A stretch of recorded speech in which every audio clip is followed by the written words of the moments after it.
Well, I'd like to solve a camera mystery for you. I have permission to use this guy's shots.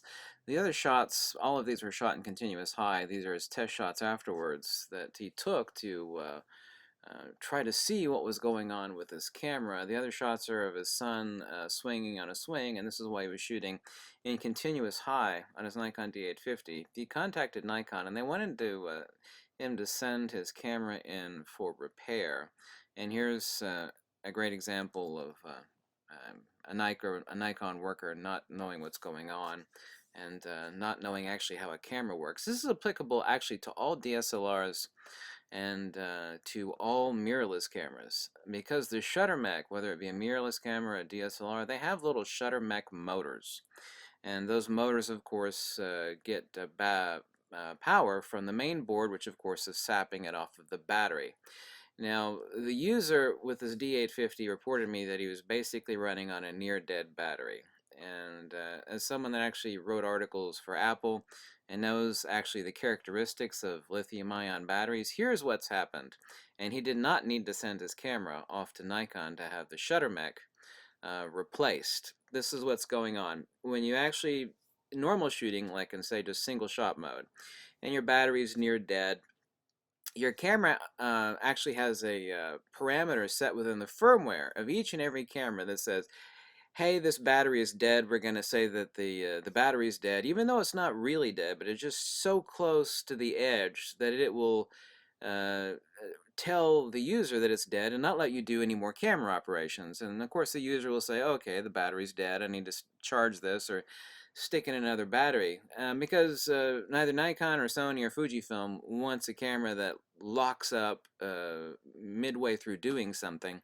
And so the camera feeds this information through a set parameter in the firmware to tell the camera when to shut down. The issue comes when you actually have two situations going on. When that same near dead battery or as dead battery, you go to use it for an action sort of use, whether that be for continuous low shooting or continuous high shooting. What happens is that when you actually do that, is very quickly draining the battery, and it's different than saying taking 4 consecutive shots. You take a shot, a few seconds, you take another shot. But when you shoot in continuous low or continuous high, what it does is it causes the voltage to spike. And what you essentially do, without getting too technical, is every camera out there gets caught with its pants down.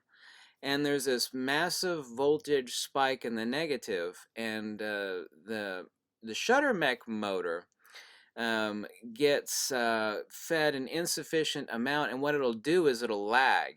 Now, several people, of course, have encountered this in continuous high, continuous low shooting, when the camera will completely freeze up, and the shutter will actually be caught with like the first curtain down and the second curtain about to fall, and like you have to turn the camera off. That actually causes an issue. When you actually catch the shutter mech between cycles, that can actually damage your camera, believe it or not, if you shoot continuous low or continuous high. So anyway, this guy was told by Nikon to send his camera in, and they said it was a shutter mech issue, but it's not. He's already used another battery. It's not occurred again. And the two situations that the two initiatories for this is that he was shooting a continuous high on a near dead or as dead battery. Let me actually show you another image of his. You can actually see this. Now, the bottom of any and all images is the top of the actual sensor. And of course, this first curtain had already fallen. It doesn't matter if it's 1/500th of a second. It doesn't matter at all what shutter speed it is. So this bottom of the image where I drew this line is the top of the sensor. The first curtain has already fallen to the bottom. The second curtain is already most of the way through its cycle, but you see here how there's actual slope on the bottom of this image. It goes from like this, a flat over here. I'll show you on this image. You can see the slope in all his three continuous high shots. There's this slope, and that actually follows the curvature of the shutter blade. This is the shutter blade right over here. This portion, 80% to the right. Over here starts the armature, which actually gets in the way of the shot if something like this were to happen. So what's happening is that the second shutter curtain is falling with a significant lag because the shutter mech motor had a major voltage spike in the negative, because number one, the battery was dead or nearly dead, not totally dead, but as dead, same as dead, and he was shooting in an action type of situation. continuous high shooting. This is not a failure of the camera. It's the fact that the firmware in any and all cameras does not know, nor is it programmed to say, hey, if the battery is really low and you're doing, all of a sudden you decided to start doing action photography, that there will be a serious spike. And all lithium-ion batteries operate like this. It's not an instance of this is Nikon's fault or Canon, it's Canon or something. They all do this. Doesn't matter if it's a mirrorless camera or DSLR, they're all the freaking same. They all have shutter mech motors, and if you stress them like this, when the battery is really low, the voltage will spike, into a hole in the ground, and the camera will, in simple parlance, be totally caught unaware. And what happens is there's actually about 5 phenomena where the camera will act completely haunted, weird. It's like, what the hell is going on with my camera? This is weird. And the user actually reported this to me. It's like, this is weird. My camera is failing.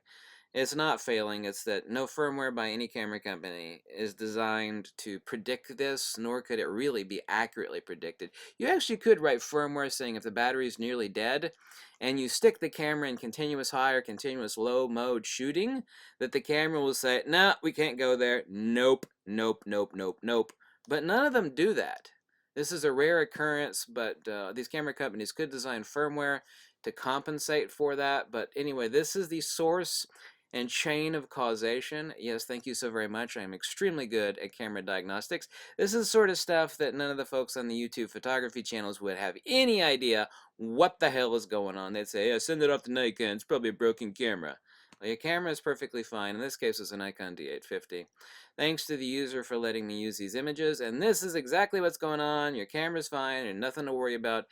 There are roughly 5, actually I count 6, ghostly, weird, freaky deaky phenomena that happen to a camera when you A, stress them for continuous low, continuous high, and B, have a as dead or nearly dead battery. This stuff absolutely will happen. Thank you so much for watching. I'm glad I could clear this up and solve a big camera mystery. Yes, yes, I did it, not anybody else. Thank you so much. Because Nikon wanted this guy to send his camera in saying, yeah, your shutter mech is failing. No, that's not it. I told you exactly what's going on, and his camera is not defective. So, welcome to the wonderful world of ghostly phenomena that occur with lithium-ion battery. Really any battery, but a specific phenomena to lithium-ion use. Thank you, and goodbye.